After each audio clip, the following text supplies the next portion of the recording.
Hello and welcome to this lesson. In the previous lesson, we talked about conditionals, especially focusing in how active verbs and stative verbs behave differently when it comes to making conditional clauses. We learned that stative verbs they have some restrictions in the applications of the rules for conditional clauses. And we also learned that we can cope with those restrictions by phrasing these stative verbs with expressions like turn to, get to, for example, turn to be, get to be, and other expressions. This time we will talk more about other restrictions that stative clauses have when it comes to English grammar, and we'll see some differences between action verbs and stative verbs. But this time we will cope with those restrictions not by using phrases, but using correspondent verbs to those stative verbs. We will get to that in a moment. First, we learn that there is a semantic difference between action verbs and stative verbs. Verbs they carry semantic features. Some verbs they carry more dynamic, like the action verbs. Other verbs they carry the feature of being less dynamic. And but how can we spot those verbs? That's a good question. My name is Daniel Borges. I am an English teacher and a linguist. And today we talk more about spotting active and stative verbs.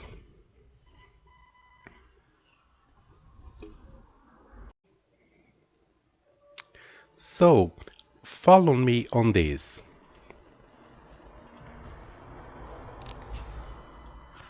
I've run today. Have you run today? I've run today. This is an active verb. We clearly see there is movement, there is action related to this verb. How about this? Today I've driven. And you, have you driven today? I drove in the morning. Another clearly active verb. Ah, yesterday I didn't sleep. Well, fortunately, this is not my case. I slept well yesterday. But suppose yesterday I didn't sleep. But today I've slept.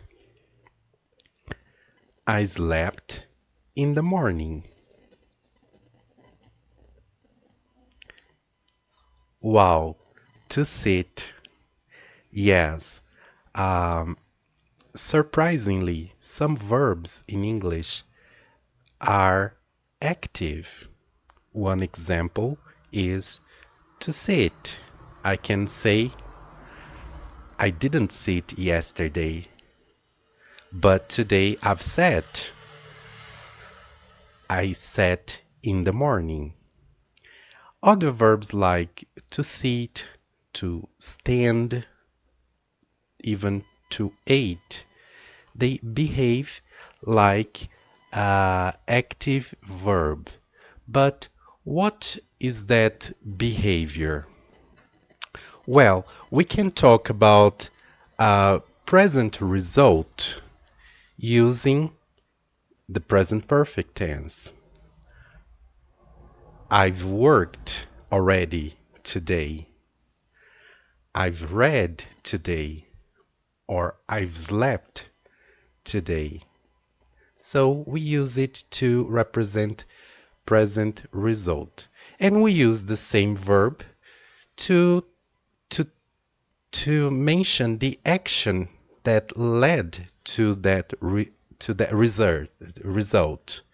So I've worked today already, and I worked in the morning. So here is an action. I worked in the morning. I've read today already. I read in the morning.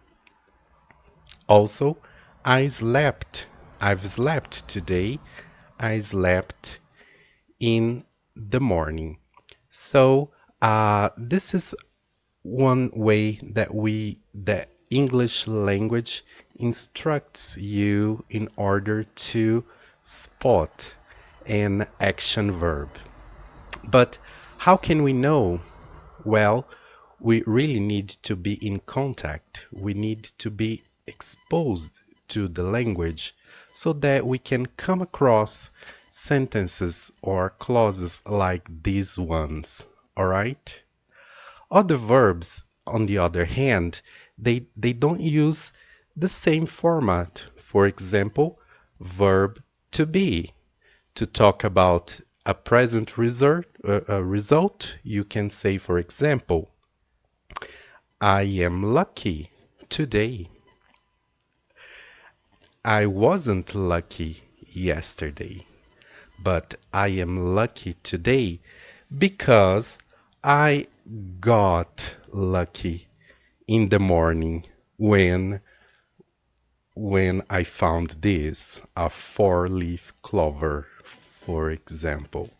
So let's see what other verbs we we can have with this less dynamic feature. Yesterday, I wasn't confident, but I am confident today. I got confident in the morning.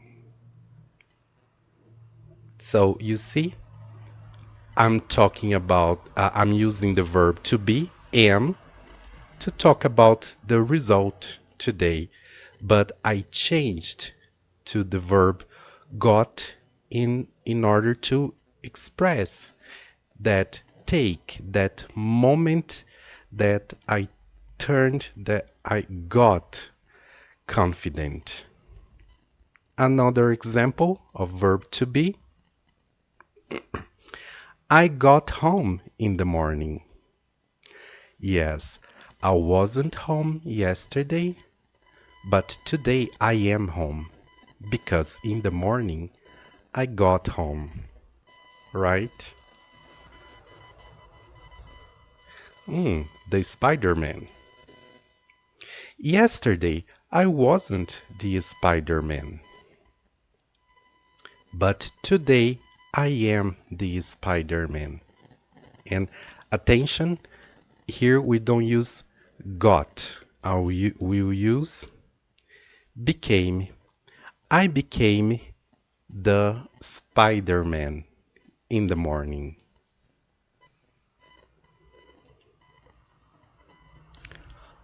Oh, algebra. Yesterday I didn't understand algebra, but today I understand it. Why? Because in the morning I got it.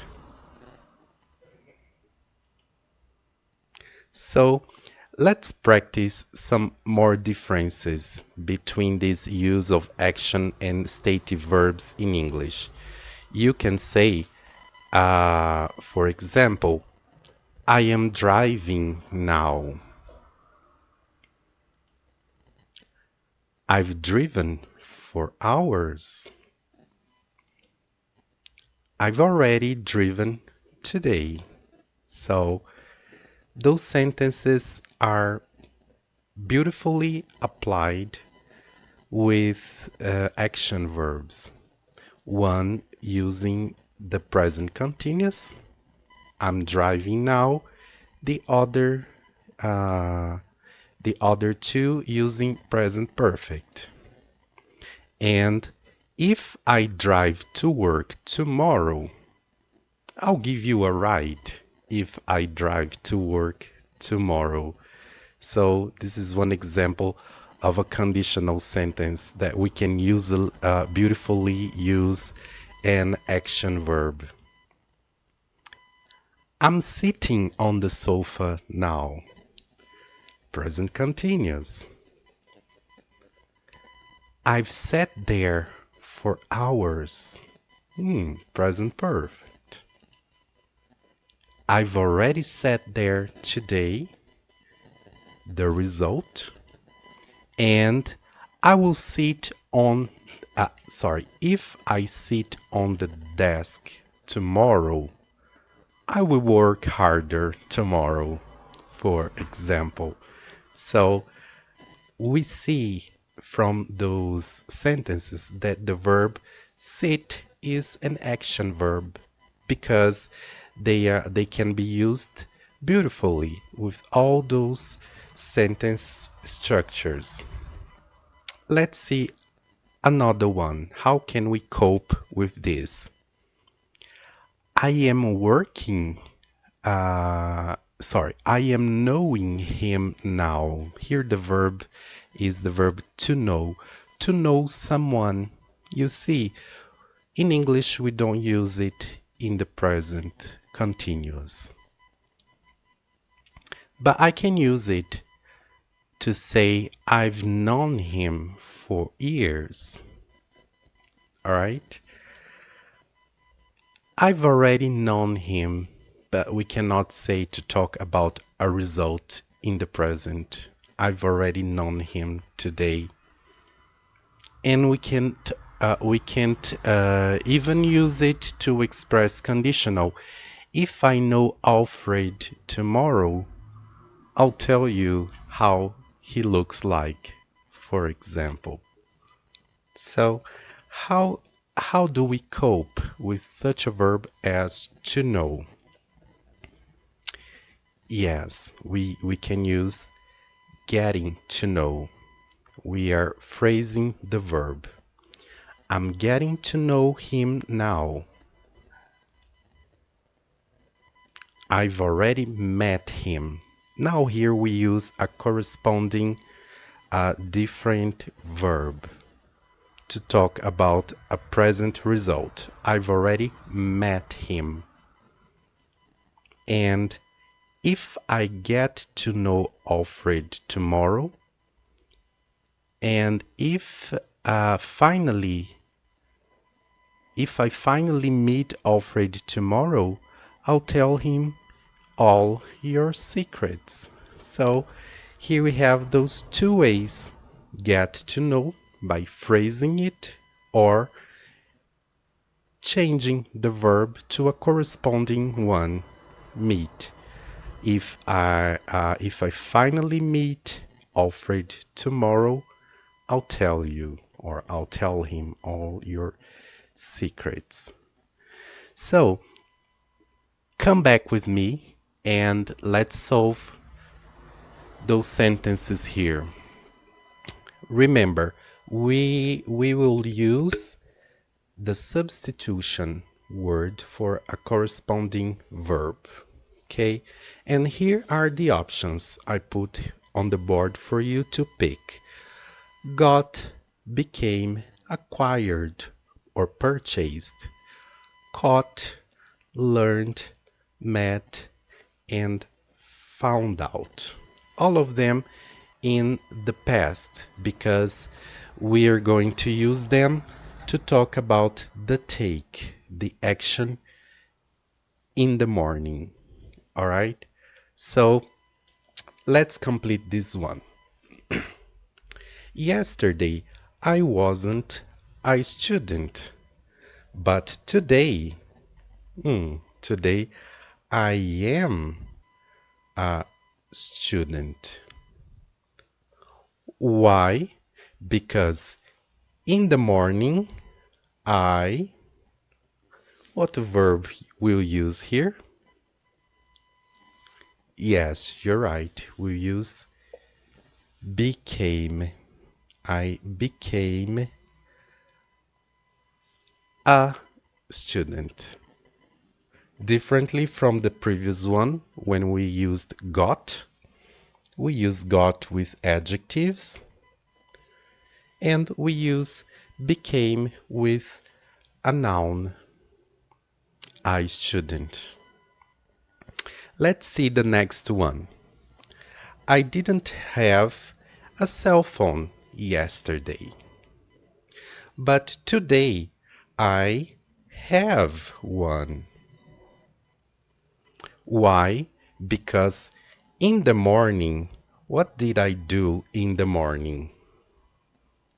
Yes, you can say I acquired or I purchased a cell phone in the morning. Let's use here purchased or acquired one in the morning. All right? Can you can you do for me the next one?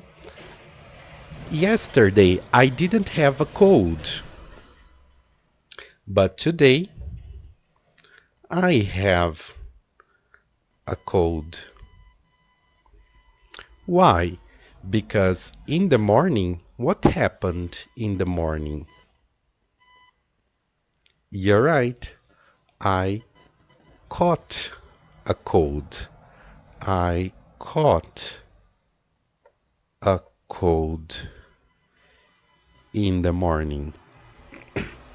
So we see here that verb have is also a stative verb because we can change the verb to talk about the action they take, and we use it in the simple present to talk about the result.